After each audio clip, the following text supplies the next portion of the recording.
I'm gonna show you how you can start your own faceless YouTube channel or YouTube automation business with $0. Look, I've been doing YouTube automation since 2020, and over the years, my channels have generated over $700,000 in AdSense revenue alone, but I started all this with not a lot of money. So in today's video, I'm gonna walk you through how I did it and how you can do it too. Now, it's a little bit ironic because the whole point of YouTube automation as a business model, but not necessarily with faceless YouTube channels, is to delegate the work to other people, to outsource the work and put some systems and processes in place so you don't have to do much and earn some sort of passive income. Now, if you have a couple $100 or maybe even $0 to your name, I would not suggest that because it's going to be very tough. So you have to get creative, and here's how I did it. In starting a channel, you first need to do one very important step that a lot of people kind of just glimpse over, and that's picking your niche. There are multiple ways you can look at it. Number one, you can look at the things that you're already interested in and consuming YouTube content. Maybe let's say you're even passionate about, right? So if you're in a specific sport, that can be an amazing niche. If you like to study a specific subject like history, chemistry and math don't really apply, but like maybe even biology with health, right?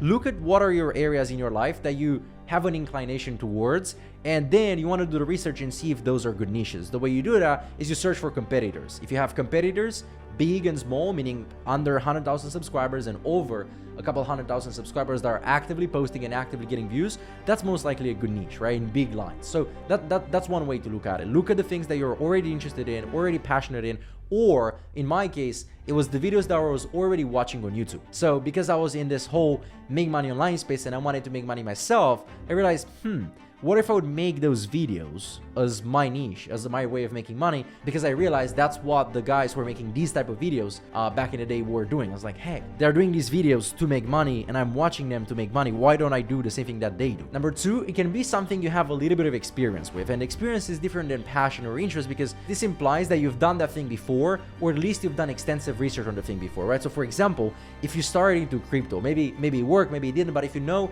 a little bit about crypto, or if you've tried crypto yourself, that can be a niche, right? Especially if the bull run is going to come right now, crypto can be a good niche. NFTs, if you were with all the hype and you research NFTs can be another niche, maybe not the best right now, but again, you got the point, right? So something that you've done before. And I'm trying to explain this as high level, as big as possible, so you guys can kind of see and can get ideas from multiple standpoints, but that's option number two. And then option number three, which is actually my favorite, but it's going to be a little bit hard, especially if you're just starting out, bootstrapping, and haven't done this before, is going to be something you have leverage in. And what I mean by leverage is some sort of advantage. The first form of leverage, and it's pretty much the easiest one, but might not be the best case for beginners, but I want to mention it, is financial leverage, money leverage, right? This implies that you can basically outspend your competitors, and you can do that in multiple ways. Maybe you can make longer videos than them. Maybe you can post more videos than them. Maybe you can make better videos than them.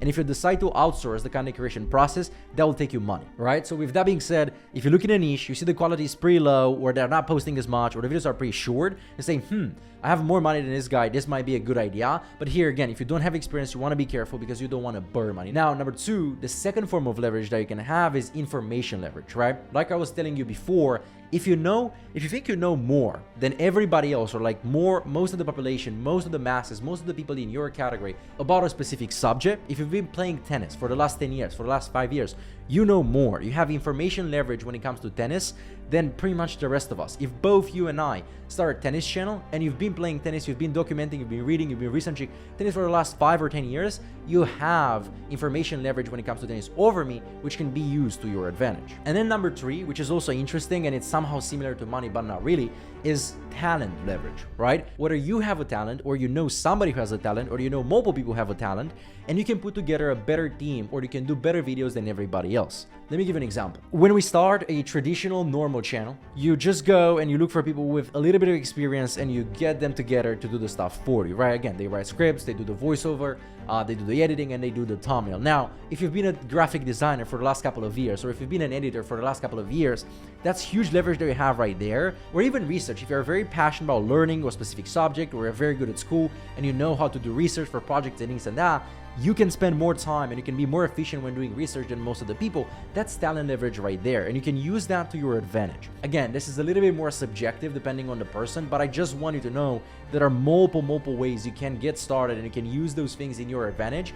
And to you, it might seem natural, like, oh, editing is not as hard because I've been doing it for the last 2-3 years. But for the rest of the people, for myself included, If you have that, if you've been editing for a couple of years, you have a huge advantage, you have huge leverage over people like me who don't know how to edit and you want to use that. Now, do you kind of know what to look for and what to gauge when it comes to choosing your niche? One of the most important aspects, guys, regardless whether you have leverage or no leverage, whether you outsource, whether you have money or no money, is to study your competitors and model them, right? So you want to make a list. Let's say you start a cars channel. You want to make a list of all the cars channel that you can find, all the YouTube automation, faceless YouTube car channels that are out there, and you want to study them. How many times they post, how are their videos, what times they're posting at, how do they start their videos, how do they end their videos, what are their videos like. This is probably one of the biggest things you can do as a beginner if you start with low money. That's going to give you a huge advantage because you have more time than everybody else, right? I don't have time right now to spend 40 hours researching a niche, researching my competitors, but if you do, that's gonna be another one. So use this to your advantage. You gotta ask yourself 2 questions. Number 1, do I believe this niche will help me make my financial goal, let's say $5,000, $10,000 per month?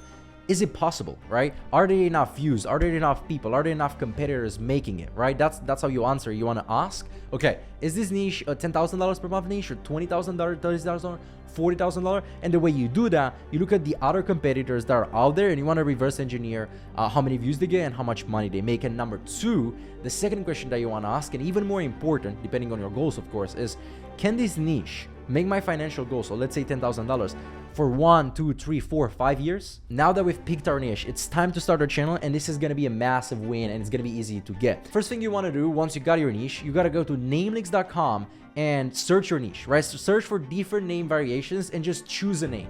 Don't spend more than 20 to 30 minutes choosing a name because it won't make you a bunch of money, right? It's not like, oh, if I choose this name, I'll make 10,000, but if I choose this name, I'll make only $5,000. It doesn't really matter. Go with something that you like, or you can even use ChatGPT. Then the next thing would be to create a branding. And here I mean the logo and the channel banner, right? Same, go to canva.com. You don't need to have any skills. Go to canva.com or photoshop.com if you're a little bit more advanced, and just put your name, put your channel name or your channel name initial on a background. Think of something that you like. If you're about cars, put some cars in there. If you're about celebrities, put some celebrities. If you're about luxury, put something with gold. Just slap those in there and get those posted to your YouTube channel. Again, nobody really cares, especially in the beginning, what's your name, what your look. They will care about the quality of your content, and we're gonna get to that in a second. But the name and the banner and the avatar, just get them done fast and just get it rolling. One last thing you need to cover when making your channel would be the technical aspects. Here I mean the upload defaults, the description of your channel, the tags of your channel, all these things, guys. I would just recommend you search for them, how to do on YouTube, or even if you create a channel and you go in YouTube Studio, it will be pretty self-explanatory, right? Again, they will not make you money. They don't matter as much as you think. I would just go watch a simple tutorial, see how those people have done it, and go. So now with all of that stuff out of the way, it's time to talk about the most important part when it comes to YouTube automation and faceless YouTube automation channels, and that is content, right? How do we go about content? Now, again, you might want to start this from scratch, but I'm still going to tell you how YouTube automation usually works and what people usually do, and that's hiring a team of freelancers that looks something like this. First, you want to usually have a scriptwriter, right? Somebody who does a little bit of research and writes the scripts for you. Then you want to have a voiceover actor, which will just have a microphone, look at the script, and then just read that out loud. And a very, very important tip right here, and one thing to keep in mention, guys, is that with scripts or when hiring or we're doing voiceovers yourself, voiceover acting is not just about reading a script, right? It's not, you're not in school. You don't want to say like, oh, and this and that and this and that. But it's also, again, it's voiceover actor, voiceover acting. You just want to emphasize certain words. You want to pay attention to your tonality, because this will make your videos better if you deliver a better message. Then you would have a video editor, which just takes the script, takes the voiceover, and glues them together with some stock footage, screenshots, custom animations, and now you have a video. And the final piece would be a thumbnail designer, which again looks at what's the theme, what's the topic, what's the idea behind us, and creates a cover image, right? You know what a thumbnail is, the picture that goes, or the picture that you see before you click on one video. So that's the average theme, and the average cost to create an entire video. So between the scriptwriter, between the voice actor, between the video and the thumbnail, you can pretty much get that all done for $50 to $60. Of course, there are exceptions. You can get it done even lower, maybe $20 to $30. It's still possible in today's day and age. Or if you want to have a much higher production channel like these on the screen right now, you can spend $100, $200, $300, even $1,000 or more for a video. But again, the sweet spot, the range for normal channels, I would say it's $50. So $50 per video, you probably want to post at least 10, let's say 12, so $500, $600 per month. And you have 2 ways of going about it, right? If you want to start bootstrapped, if you don't have a lot of money or a lot of expense and you don't want to invest in this, you have 2 options. Option number one, which is not my favorite, you can go and get a job. That's how I also made some of the money for starting my first channel. I was moving chairs and arranging tables and working for like an event or a restaurant, and I was getting paid 10 to 15 or maybe sometimes even $20 per day, right? So it was a 4 to 6 hour work day, and I was making $20 per day, and it helped me stack some cash so I can start it. So this online businesses, in my opinion, should be more accessible, and everybody should be able to start with relatively no money, and you can do that. And that's option number two. You can do that, and you can start a faceless YouTube automation channel by just doing the work yourself, and it's actually not gonna be that hard. Let me explain. So again, if we go back a little bit to how I started or how YouTube automation works right now, you'll see that there are certain roles or certain tasks or certain activities that just need to be done, whether by you, whether by me, whether by a team. You just need to get it done, and you need to get the video out there. And the first one is research. Now, research, in my opinion, even if you outsource it, you still need to do this a little bit yourself. You still need to know how to do this yourself, so you might as well just do it all and use it to your advantage. What that means is that once you've chosen your niche and you know what you're going to make videos about, I'm just going to pick another topic. Let's just say military vehicles, right? You want to talk about military vehicles. You need to go out there on Google, ChatGPT, websites, Reddit, forum, YouTube, and find video ideas, right? What do I think will work? Look at your competitors, look at what the trends are, look at what people are interested in, and find topics, find video ideas that you think will work. Once you do that, let's say you've chosen your topic, let's say, I don't know, 10 military vehicles that have been banned in the US. Right? Let's just say that's your idea, that's the video that you want to make. All you need to do now is just go out there, find vehicles that have been banned, which is going to be pretty easy, just Google it, and then you want to find the most interesting information, why they were banned, and you got to think about it. Why would people want to watch this video? How can I make this video interesting? And again, the good part is that if you choose to do listicles, meaning top 10, top 5, videos where you can just count things, the information is already out there. You just need to put it together, and that's it. There you have your script. Now, what I recommend is that you watch as many podcasts, as many YouTube videos about script writing and research as you can, as I did the same in the beginning. I didn't spend any money until I consumed all the free content. Step number 2 is going to be voiceover acting. And luckily, this is much easier, or at least in my opinion, right? Once you have the research, once you have the script, you'll know very well what it is about because you've spent some time, maybe an hour, maybe 2, maybe 10. You just need to get a mic. I would recommend you buy a $10 to $20, $50 tops one off of Amazon and just plug it in. Or if you don't want to spend any money, you already probably have a phone. Use your phone. You'll get away with that, right? That will work. And just start recording you reading out loud the script, right?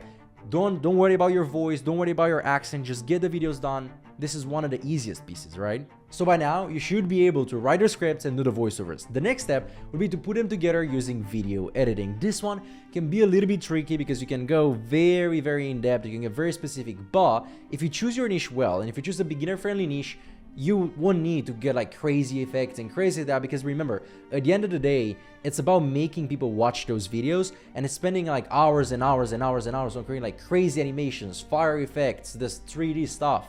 That's not what gets people to watch, but instead what gets people to watch most of the times is a good story. So you can kind of outweigh that, you can balance that by spending a little more time with the script, so you don't have to spend so much time editing. Or if you're better with editing, you can spend a little bit less time scripting, but you kind of make up for editing. You got the point. I recommend you just go with the easiest, most beginner-friendly software that is out there, which in my opinion, don't quote me on this because I'm not a video editor, would be CapCut from what my team and what I've done some research told me. Get CapCut and start editing. You just want to find footage, find screenshots, find information, create some small text on screen stuff. This will probably be the most tedious part of the content creation, and it will take the most time, but it also does a lot of the heavy lifting, so it's important. And last but not least, if you want to start YouTube automation with $0 from scratch, bootstrapped, you need to pay close attention to your thumbnails. A lot of people just do this, put up a picture, and sometimes it works, sometimes it doesn't. But if you don't want it to be a gamble, then I would highly recommend that, again, you go back, you study your competitors, and you try to understand